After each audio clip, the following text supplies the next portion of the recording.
اعوذ باللہ من الشیطان الرجیم بسم اللہ الرحمن الرحیم اللہم صلی علی محمد وعلی محمد السلام علیکم ورحمۃ اللہ وبرکاتہ۔ سامعین محترم، آج کا ہمارا موضوع سورۃ طور پڑھنے کا ثواب اور اس کی فضیلت۔ عزیزان محترم، قرآن صورتوں کا سلسلہ چلتے چلتے آج سورۃ طور پر پہنچا۔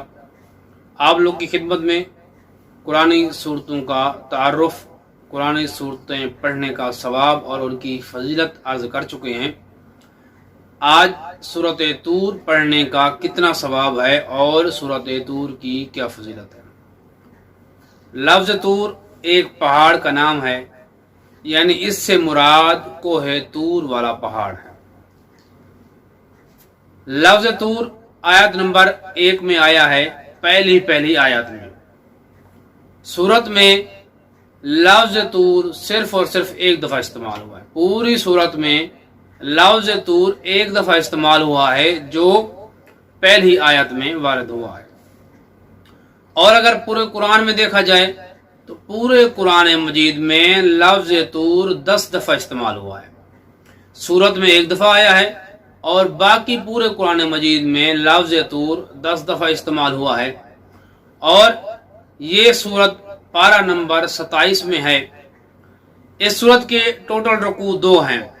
سورت میں جو آیات وارد ہوئی ہیں ان کی تعداد 49 ہے، اور اس سورت میں جو کلمات استعمال ہوئے ہیں ان کی تعداد 312 ہے۔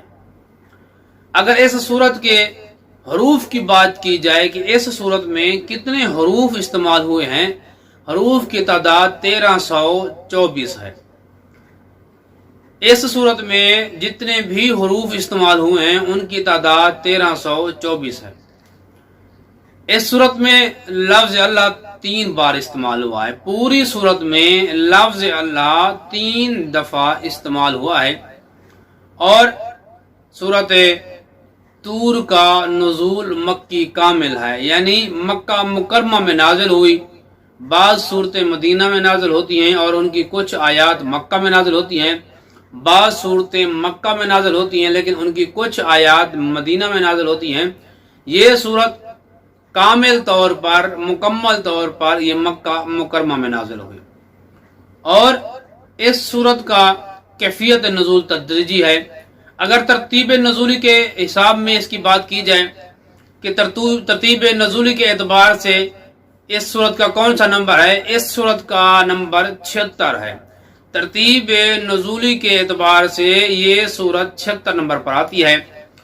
اور اس سے پہلے والی سورت سجدہ ہے، اور اس کے بعد والی سورت ملک ہے۔ جو اس سے پہلے نازل ہوئی ہے وہ سورت سجدہ ہے، اور جو اس کے بعد نازل ہوئی ہے وہ سورت ملک ہے۔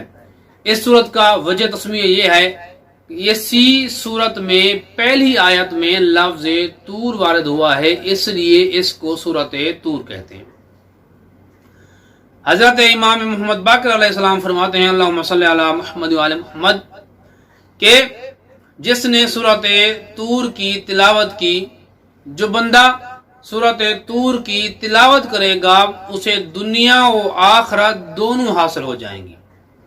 اگر کوئی بندہ چاہتا ہے کہ وہ دنیا میں بھی کامیاب رہے، دنیا میں بھی وہ عزت پائے اور آخرت میں بھی وہ کامیاب ٹھہرے، تو اسے چاہیے سورت طور کی تلاوت کرے۔